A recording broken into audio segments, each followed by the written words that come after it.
منو پیدا کن لای آخرین کلام، لابلای دردهای آخرین سلام، غمگینی رفتن آخرین قطار، توی شب با دیدن اولین شهاب. منو آرزو کن با فوت شمع تولد، منو دعا کن توی سختی یا تحمل، سلاممو برسون به بربرای اونور، سر من به جنگ با نازیای پشت در، سیگارتو پرت کن از پنجره قطار، بذار دودت یکی بشه با گرمی بخار، نامه بفرست برام با یه قناری عاشق، توی خیالم کشتی و حقیقت یه قایق، حالم مثل خنده های تلخی از کوزت، ژان کجای زندگی کندی از جوزف،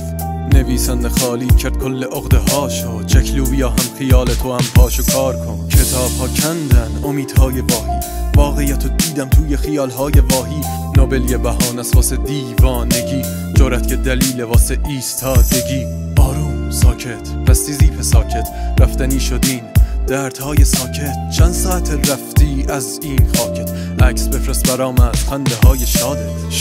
شادی خنده های واهی، رفتن قشنگه و تو هم میشی راهی، اسیریم توی فصل نویسنده ها، فصل مکتوب و دروغ شنونده ها، من یه دیدگاهم منو مکتوب کن، لابلای فصل ها منشور کن، من یه عقیدم برا آشکار دروغ، من یه شعرم اما نه از جنس فرو، من از جنس شروع، من از جنس آغاز، از پرواز تلخ تکباله غاز.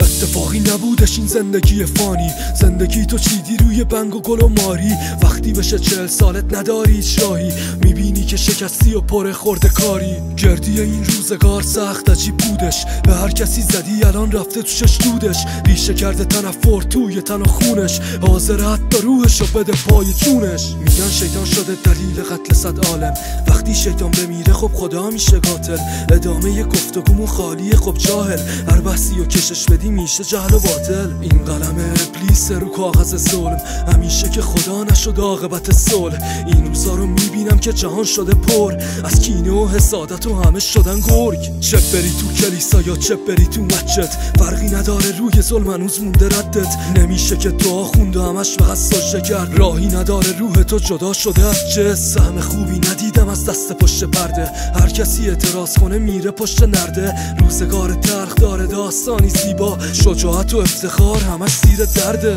گرمی سیگارم برده سردی هوا رو، درگیری ذهنم همش جیغه و هوا رو، صدایی گرفتم زده نرمی نوا رو، درد و زخم این بهش پر کرده نوا رو، گرمی سیگارم برده سردی هوا رو، درگیری ذهنم همش جیغه و هوا رو، صدایی گرفتم زده نرمی نوا رو، درد و زخم این زمین پر کرده نوا رو.